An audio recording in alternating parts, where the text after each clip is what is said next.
SSSIO is a helpline that anyone can call in if they're needing any kind of an assistance.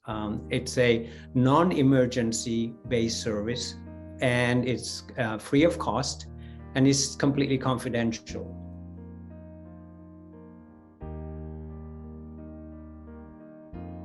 What can we do to help the members of our region?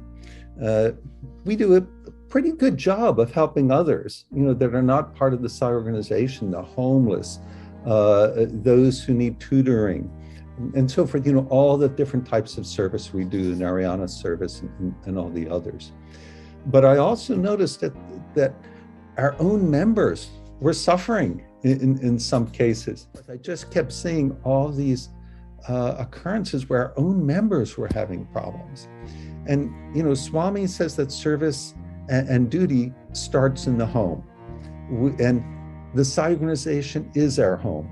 So what could we do to help our own members? Well, there had to be a skills inventory of those in the region, just regular members of the SSIO organization in our region who have different skills, who can help out.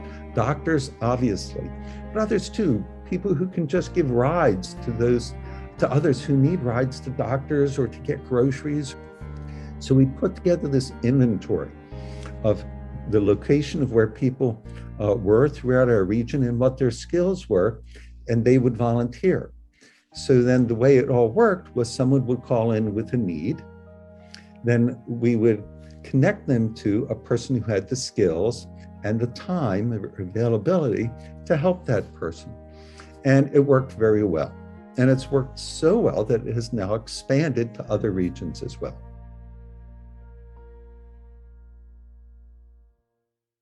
When the caller calls in and they're asked to enter their zip code, because it allows us to then provide the caller to the right geographical area that is local to them. It gets routed to the appropriate region, sort of by asking for some basic contact information, name, phone number, email address. We ask the caller about the request. What is it that they specifically need? We say to the caller that expect a call back from us within 24 hours. What we do then behind the scenes is we try to contact volunteers to see if somebody's able to provide the services. In simple cases, it's not a big problem. In other cases, it takes a little bit longer. If we do find the volunteer that is able to provide the service, we'll call the caller back and say, look, we found somebody, and they're willing to provide the service that you're looking for. If the caller is agreeable to that, then we will make the contact between the two of them, and then we'll step out.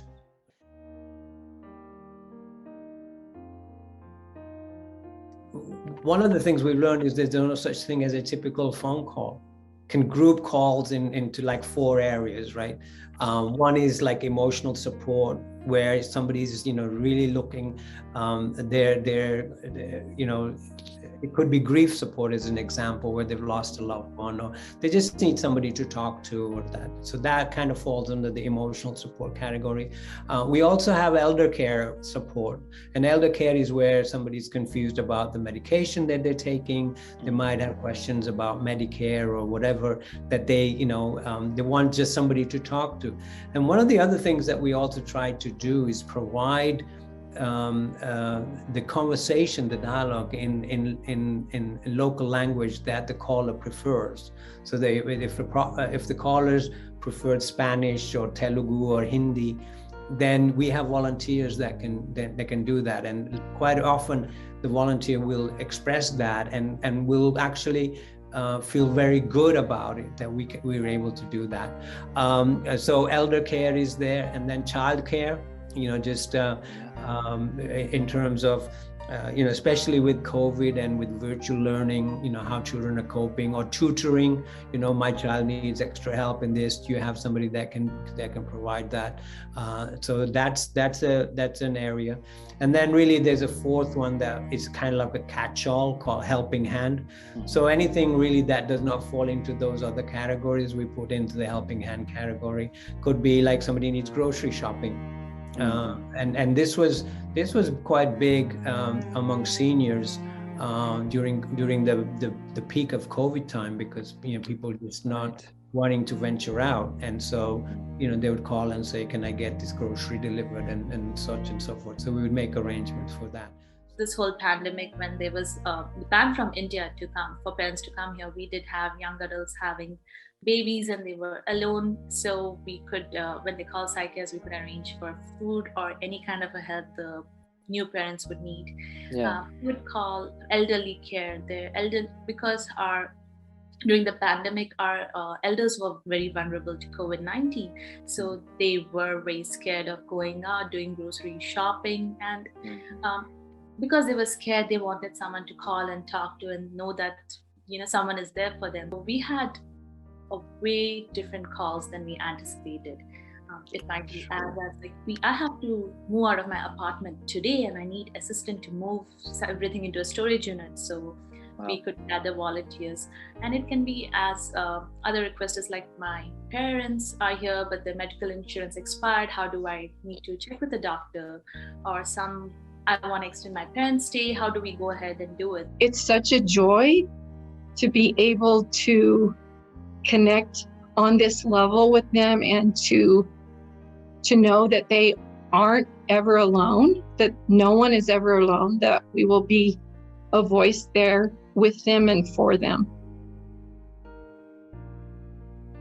The reason why we latched onto it is because it came from Swami. Of course. Right?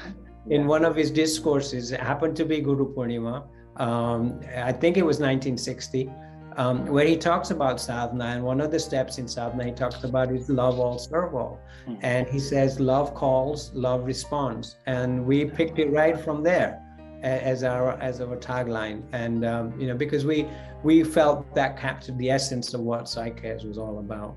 In this community, I was feeling somewhat helpless myself, because there were needs beyond my ability to reach, and even our center or region. One example is elders who are isolated during this time and feeling very alone, and the difficulty of not being able to meet their needs in that way. But once Psych-Cares came in, it was a portal of foundational love and support that changed everything, brother. It really helped our whole community to engage on a heart-to-heart level and know there's a resource, there's a place where love calls and love responds. It changes everything, especially during these times where people are dealing with so much. It's a true portal of love. I'm so grateful. Those who actually provided the service, the skills, feel really good about it. And I have learned personally that there's so many good people out there who want to help. And there's so many people with needs that usually don't voice their needs. And so it is very important to be able to encourage those people to speak up and let us know that there is a need that they have, and that we're there for them.